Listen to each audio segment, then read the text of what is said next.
जड़ ही जिनका बीज होता है, जैसे अदरक, हल्दी इत्यादि। ये जो है ये क्या है, ये मूल बीज हैं। आप समझें, वनस्पतियों का विभाजन आपको बहुत अच्छे ढंग से जैन आगम में बताया गया है। मूल बीज, अग्र बीज और पर्व बीज। समझ आ रहा है? अब कंद बीज, कंद जिनका बीज होता है, ये आलू, शकरकंद, है ना, आदि ये जो वनस्पतियां कंद बीज हैं, कंद इनके बीज के रूप में काम करते हैं, इनका कंद होता है, इसलिए ये कंद बीज कहलाती हैं। कि ये कितना बड़ा अंतर है कि आलू अलग चीज है और अदरक अलग चीज है। आलू का बीज क्या है, कंद है, इसलिए वो कंद बीज कहलाता है, वो कंद मूल है। अदरक का बीज उसकी जड़ है, इसलिए अदरक कंदमूल नहीं है, हल्दी कंदमूल नहीं है। ये कितना बड़ा अंतर है। ये अंतर से उस वनस्पति का अपना विभिन्न अंतर, उसकी अलग टाइप आपके समझ में आएगी। ये एक चीज नहीं है। जो आप बोलते हो आलू और प्याज तो नहीं खाते हो, अदरक और हल्दी क्यों खाते हो? समझ आ रहा है ना? तो कुछ भी क्वेश्चन करने से पहले ये तो हो सकता है कि आपको उसकी नॉलेज ना हो, लेकिन अगर आप सही ढंग से जानने की कोशिश करेंगे तो आपको इसके सही उत्तर भी मिलेंगे। इसीलिए आप आलू को सुखा के नहीं खा सकते, हल्दी को सुखा के खा सकते हो।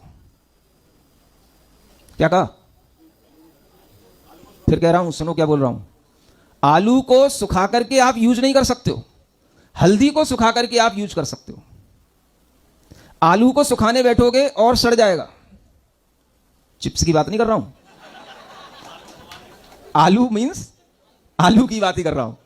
हां, तो आलू को अगर आप सुखाओगे और फिर कहो कि सूखा होने के बाद में हम खा लें, वो खाने लायक ही नहीं रहेगा, सड़ जाएगा और ज्यादा जीवोत्पत्ति हो जाएगी उसमें। और इधर जब आप हल्दी को सुखाओगे, अदरक को सुखाओगे तो वो सूख जाएगी। अदरक सूखेगी तो और ज्यादा उसके अंदर एक पोटेंसी आ जाएगी, वो सौंठ बन जाएगी, वो और ज्यादा औषधि गुणवत्ता उसके अंदर आ जाएगी, वो आपके काम आएगी। ये अंतर है। तो ये अंतर हमें सीखना है।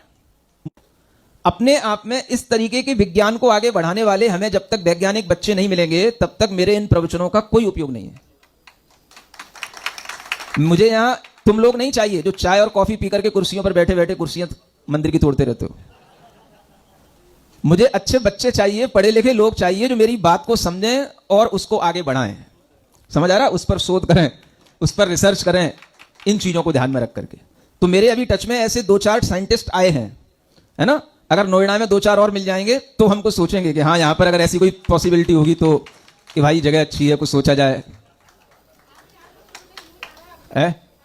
हाँ, केमिस्ट्री की प्रोफेसर है ये भी, केमिस्ट्री की है, इंजीनियरिंग की है।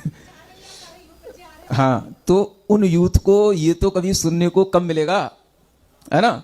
वो यूथ आता है 12 बजे दर्शन करने के लिए, जब मैं बैठता हूँ सामायिक पर, है ना, या फिर शाम को ऑफिस से आएगा 8 बजे, जब भी बैठ जाता हूं मैं सामायिक पर। बस हो गया यूथ का काम। समझ आ रहा है? हाँ, तो आप उनके लिए इस तरीके के प्रवचन फॉरवर्ड करें, उनसे कहें आप ढंग से पहले चीजों को सुने, समझें, तब जाकर के कोई भी आर्गुमेंट करें। आपके लिए अच्छा और निकल करके आएगा।